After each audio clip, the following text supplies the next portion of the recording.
A inteligência artificial está prometendo mudar completamente a medicina aqui no Brasil. Mas, claro, com grandes promessas também vem grandes desafios. Hoje a gente vai entender de um jeito bem direto quais são as principais barreiras éticas que precisam ser superadas para essa tecnologia realmente ajudar todo mundo. Vamos lá. Olha, a ideia é incrível, né? Imagina só, a gente poder levar médicos especialistas através de um programa de computador para os lugares mais distantes do país. Isso poderia combater uma das nossas maiores desigualdades. É esse o ponto de partida, um potencial gigantesco para fazer o bem. Só que, para qualquer inteligência artificial funcionar, ela precisa de um combustível, os dados. E é exatamente aqui que a gente encontra o nosso primeiro grande desafio. A qualidade dos dados de saúde dos brasileiros e o jeito como a gente lida com eles são a base de todo esse sistema. Mas que dados são esses? Basicamente, os registros eletrônicos de saúde. Pensa neles como se fossem o prontuário médico de cada pessoa, só que digital.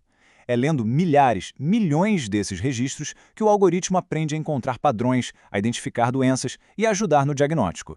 E aqui está o retrato da nossa realidade. Os dados de saúde no Brasil são uma verdadeira bagunça. Eles estão espalhados em sistemas diferentes que não se conversam, muitas vezes são mal preenchidos, falta informação, não é uma planilha bonita e organizada, sabe? Tá mais para um quebra-cabeça com peças de formatos diferentes e um monte de peça faltando. E essa citação aqui resume perfeitamente o problema.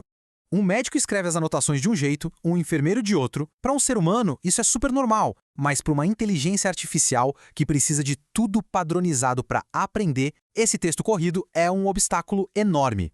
E claro, quando a gente fala de dados, a gente tem que falar de privacidade. A LGPD, a Lei Geral de Proteção de Dados, é a nossa grande guardiã nesse assunto. É ela que define as regras do jogo, sabe?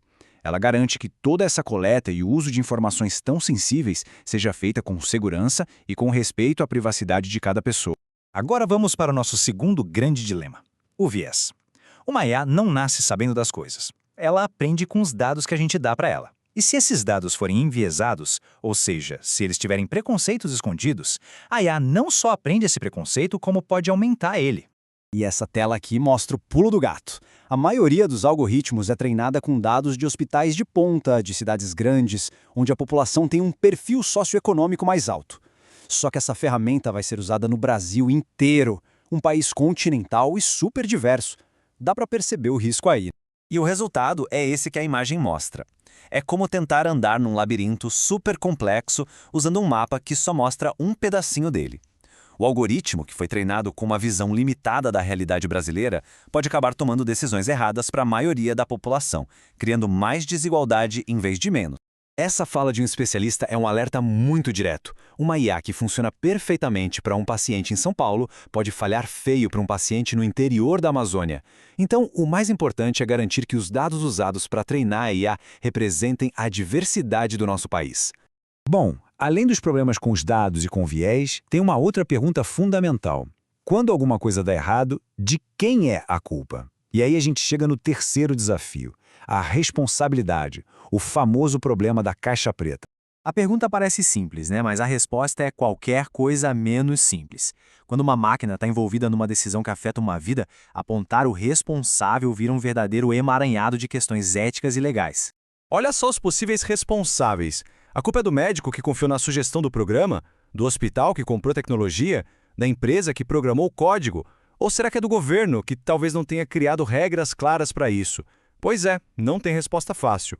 E a raiz dessa dificultante toda é o que o pessoal chama de caixa preta. Muitos desses algoritmos são tão complexos, mas tão complexos, que o processo de decisão deles é meio obscuro. Se nem os criadores conseguem explicar 100% o porquê de uma decisão, como é que a gente vai investigar um erro e achar um culpado?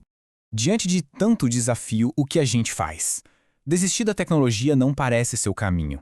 A ideia é construir as bases para um futuro onde a IA seja uma aliada confiável e ética na saúde. Vamos ver como isso pode funcionar.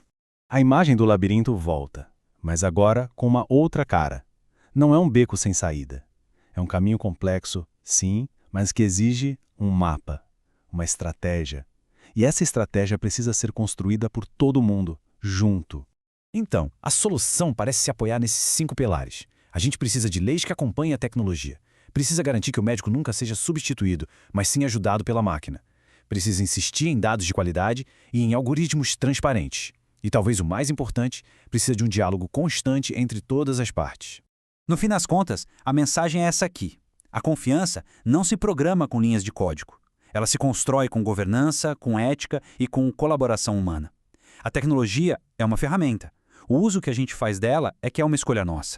E com isso, a gente fica com essa pergunta fundamental. O futuro da saúde no Brasil está numa encruzilhada. O caminho que a gente escolher agora vai definir se a inteligência artificial vai ser uma força para diminuir ou para aumentar ainda mais as nossas desigualdades históricas. A decisão é nossa e ela está acontecendo nesse exato momento.